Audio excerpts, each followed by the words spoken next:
your Indian consumer. Hey consumers, it's me Prasad Vitparik, your Indian consumer, and today we are going to do a speed test between all the Motorola devices which Motorola came out with after the collaboration with Google. And now under the leadership of Lenovo, Motorola has come out with the new Moto G3, which is a stunning device, and we are going to compare it with the Moto G1, Moto G2, Moto E1 and Moto E2. So let's quickly get in all the devices. So here you can see I've arranged them as per the order of their release. And now we are going to do a speed test in which we are into the application folder and we are going to quickly come out onto the home page. So 1, 2, 3. And there you see Moto G3 was the fastest. It almost went in a descending order. Now we are quickly going to power off the devices. So I'm switching off all the devices and we'll see that which device is quickest to switch off. In this test, surprisingly, the G1 was the first. And let's see, E2 is the second, followed by the G2 and then the G3. And finally the E1 will switch off. And it is taking a lot of time, but yes, eventually it has switched off. Now I'll turn on the devices together.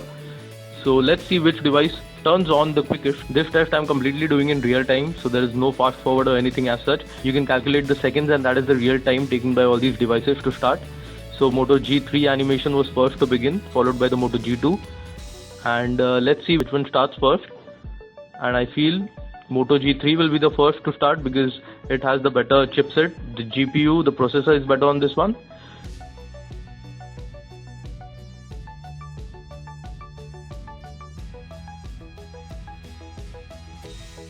So yes, I was right. Moto G3 started first and I've unlocked the screen.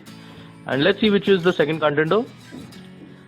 I feel it should be the Moto G2 or the Moto G1 because both have internal same chipsets and the processors are also same. So let's see, surprisingly it was the Moto E2 and followed by the Moto E1 and the Moto G2. And Moto G1 is still starting.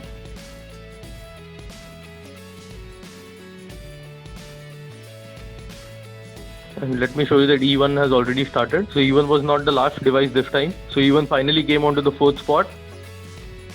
And the G1 finally has started. Let's do the OK Google test. OK Google. OK Google. And the only mobile which responded was the Moto G3. I'll again try. OK Google. So I'm doing this continuously and the response time for Moto G is awesome. Rather, I found a problem with the OK Google thing with all the other devices as such. And even the Moto G2 takes a lot of time.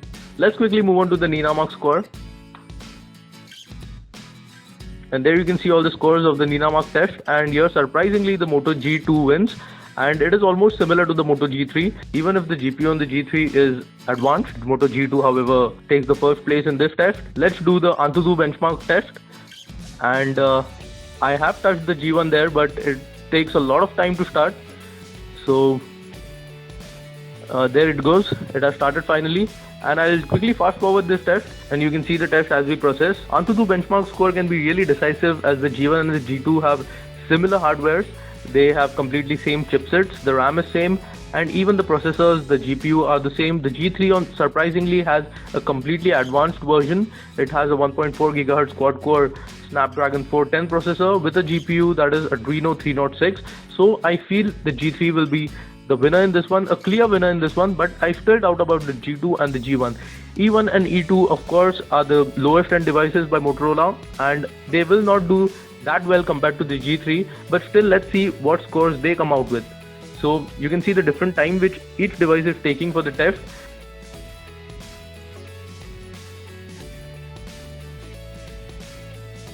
And of course the E1 is lacking and the G3 has already completed the test with a score of 23684. So that is the score of the G3. So E2 was the second device to complete this test and its score was 17395, followed by the G2 whose score was 18536. G1 has completed the test with a score of 18337. So that is almost comparable with the G2. And let's see what score E1 will come out with. So the E1 scores 13184, which is the lowest among these 5 phones. Let's quickly go onto the home page again, and there you see G3 was the quickest and E1 was the slowest. Let's quickly do a similar test on the camera. So quickly go into the camera interface, and again you see G3 was the first to start, followed by the E2, then the G1 and then the G2. And last one is the E1. E1 is taking the last position in almost all tests. So here it is taking quite a bit of time to start. But let's see the other devices which have already begun, and let's turn their front camera on so that we can quickly take a picture. We'll even calculate the time in which the picture is taken. So let's quickly switch to the front cameras. And as E1 does not have a front camera, we'll take a snapshot with its rear facing camera. So there you see its camera application has started. And now let's take a picture. So there you see G3 was the first to take the picture, followed by the E2, and E1 was the last.